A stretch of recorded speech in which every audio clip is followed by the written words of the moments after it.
মাথা বেশি আসবে। এটি কুষ্টিয়া সদর সাব রেজিস্ট্রি অফিসে সেবা নিতে আসা একজনের কাছ থেকে অতিরিক্ত অর্থ আদায়ের দৃশ্য। এভাবেই এই অফিসে দলিল তোলা থেকে শুরু করে জমি রেজিস্ট্রি পর্যন্ত পদে পদে গুনতে হয় বাড়তি টাকা, যা ধরা পড়েছে দেশ টিভির ক্যামেরায়। হাতে নাতে ধরা খাওয়ার এমন ভিডিও ফুটেজকে সরাসরি অস্বীকার করেন অফিসের কর্মকর্তা কর্মচারীরা। বলেন, অতিরিক্ত অর্থ আদায়ের সুযোগ নেই।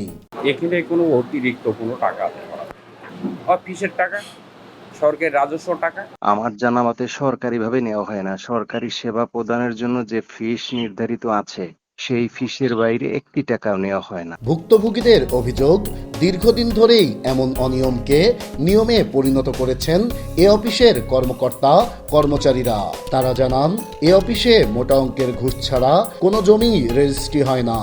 হয়ে গেছে, মোহরেরা ভুলে লিখে ফেলছেন, ওকে খোলাই নারায়ণ কর্মচার, এই জন্যে কিছু টাকা দিচ্ছেন, বললো সাইডে দিব, এই আজ না কাল করতে করতে ধান 2 বছর হয়ে গেল। ওখানে গেলেই উনি হচ্ছে ওনার সরাসরি টাকা নেয় না, কিন্তু টাকা হচ্ছে যেই মুহুরি কাজ করে সেই মুহুরির হাত দিয়ে হয় রাত্রে, নালে পরবর্তী যখন অফিস শেষ হয়ে যায় তখন তার বাসায় পৌঁছে যায়। অ্যাকচুয়াল মৌজা রেট অনুযায়ী না নিয়ে সে যেটা বাড়তি ওই মৌজায় সে রেট বসাই দিচ্ছে। জমির শ্রেণী যেটাই হোক উনি ওইভাবে দলিল করতে বলছে। এখানে দলিল তোলা থেকে শুরু করে রেজিস্ট্রি পর্যন্ত উপর থেকে নিচ পর্যন্ত টাকা নেই।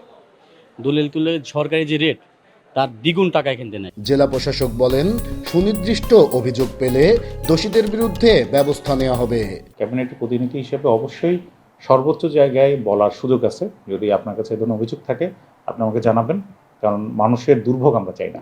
কুষ্টিয়া সদর সাব রেজিস্ট্রি অফিসের অসাধু কর্মকর্তা কর্মচারীদের যোগসাজস্যে সাধারণ মানুষকে হয়রানি ও অতিরিক্ত অর্থ আদায় বন্ধে কার্যকর পদক্ষেপের দাবি সচেতন মহলের।